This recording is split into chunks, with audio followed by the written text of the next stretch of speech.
Cart wheel ഏറ്റവും സിമ്പിളായിട്ട് നിങ്ങൾക്ക് ഈ വീഡിയോ കൊണ്ട് തന്നെ പഠിക്കാവുന്നതാണ്. അപ്പോൾ അതിൻ്റെ ട്യൂട്ടോറിയലാണ് ഇന്ന് കാണിച്ചു തരാൻ പോകുന്നത്. അപ്പോൾ വീഡിയോയിലേക്ക് പോകാം. അപ്പോൾ കാർട്ട് വീൽ നിങ്ങൾ നിൽക്കേണ്ട പൊസിഷൻ ഫസ്റ്റ് ഈ ലെവലിൽ തന്നെ പഠിച്ച് ശ്രമിക്കുക. കൈ ഉയർത്തുക, ഇതേപോലെ പ്ലേസ് ചെയ്യാം. ഇത് ഹൈറ്റിൽ പ്ലേസ് ചെയ്യണം എപ്പോഴും. ഫസ്റ്റ് നിങ്ങൾ ഏറ്റവും സീറോയിൽ ഞാൻ പഠിപ്പിക്കുന്ന ഒരാൾക്ക് വേണ്ടിയിട്ടുള്ള ട്യൂട്ടോറിയലാണിത്. സോ ഇതേപോലെ ഹൈറ്റിൽ പ്ലേസ് ചെയ്ത് first right leg, then left leg. Okay okay okay second step, അത് കുറച്ച് സ്പീഡ് ചെയ്യാം.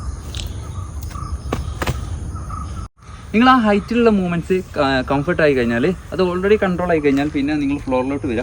ഫ്ലോറിലോട്ട് വരുമ്പോൾ എപ്പോഴും ശ്രദ്ധിക്കുക, നിങ്ങൾ വേണമെങ്കിൽ ഒരു പോയിന്റ് ചെയ്ത് വെക്കുക. ഞാൻ ഇതേപോലെ സ്റ്റിക്ക് പോയിന്റ് ചെയ്ത് വെച്ച് അതിന് നേരെ ടോ വെച്ച് കൈ ഇവിടെ വെക്കണം. ഇതിൽ നേരെ വെക്കരുത്. ഫസ്റ്റ് തന്നെ അതിലേക്ക് അധികം ഉയർത്താതെ ഈ ഒരു ജമ്പ് പഠിക്കാം.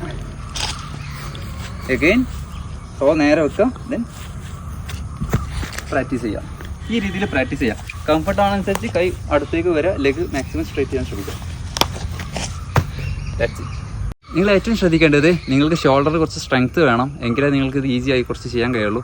അപ്പോൾ അതൊന്ന് സ്ട്രെങ്തനിങ് ചെയ്യാം. അതുപോലെ തന്നെ നിങ്ങൾ ഇത് ചെയ്യുമ്പോൾ, കട്ട് ചെയ്യുമ്പോൾ എപ്പോഴും ലെഗ് രണ്ട് വൈഡ് ആയിരിക്കണം. ഒരിക്കലും ക്ലോസ് ചെയ്ത് വെച്ചാൽ നിങ്ങളെ ബാലൻസ് തെറ്റിപ്പോകും. അപ്പോൾ കൂടുതൽ വീഡിയോസിനായി ഫോളോ ചെയ്യാം. ബൈ.